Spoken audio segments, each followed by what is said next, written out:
Trump's recent talk about absorbing Canada, buying Greenland, and reclaiming the Panama Canal has puzzled many observers who remember his isolationist America First stance. Trump doesn't create visions from scratch, but brilliantly senses American fear about our national direction, anger over global competition, and uncertainty about our role, then weaponizes these emotions for political power. Just as Nixon's anti-communist credentials let him recognize China in 1972, Trump's isolationist reputation might let him sell Americans on Arctic expansion as necessary national security. Three major trends shape today's world: East-West decoupling, North-South re-regionalization bringing production closer to home, and superpower clashes over climate adaptation, energy transition, and AI supremacy. America is shifting from generous market maker building world order from 1954 to 2008 to aggressive market player competing hard in a multipolar world. The world's superpowers, the US, Europe, Russia, India, and China, increasingly fear each other and sense an urgent imperative to grab resources before rivals do. Russia invades neighbors like Georgia and Ukraine, China builds belt and road infrastructure to lock in supply chains, India pushes back against Chinese integration, and Europe and America drift apart. Trump argues that Europe and Canada owe America for decades of defense, so we deserve Greenland as compensation for that strategic debt.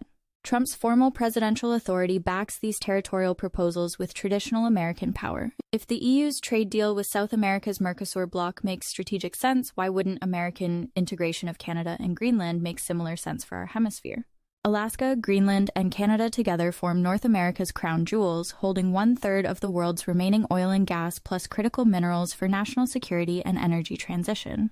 Russia and China both aggressively pursue Arctic ambitions, while Canada and Greenland lack the capacity to defend their strategic resources alone. China's dominance as South America's primary trade partner lets it extract energy, minerals, and food, while climate devastation drives desperate migrants northward toward the US, not China. We're entering a decades-long zone of turbulence where climate change, demographic collapse across the global north, and AI disruption collide, forcing the world to evolve at warp speed. Historical East-West globalization is giving way to North-South integration as climate change devastates lower latitudes and forces the North to preemptively integrate rather than suffer disintegration. North-South integration is really an economic and technological race among superpowers to capture the long-term loyalty of the emerging global middle class in climate-vulnerable regions. Silicon Valley's tech bros, the Kremlin, the Chinese Communist Party, and now Trump all recognize that this moment requires a strong empire-building phase. It's everything everywhere all at once. Successful grand strategy means flowing with history's tides, expanding your ranks in people, territory, and member states while denying such growth to rivals.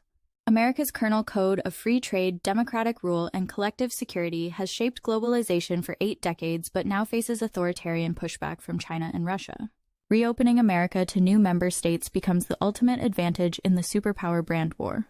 We get better by getting bigger, just as we have throughout the vast majority of our history.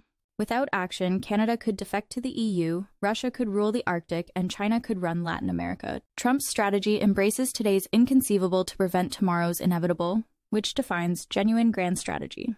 Instead of Canada becoming a single 51st state, what if it became 9 states with 18 Senate seats and more congressional districts than California's 52? Greenland holds 2 seats in Denmark's 179-member parliament, but 2 U.S. Senate seats plus a $57 billion buyout making every Greenlander a millionaire offers far more empowerment. Climate change's devastation of lower latitudes creates an inescapable chain leading to mass migration from the global south to the global north. America's fantasy of building border walls contradicts the strategic necessity of hemispheric integration through moving our borders further north and south. Trump seems as unlikely a messenger for this future as Nixon was when he envisioned a China-America global economy during the Cold War's height. The strategic logic behind Trump's expansionist vision will only grow more formidable as climate change, migration pressures, and superpower competition intensify in the years ahead.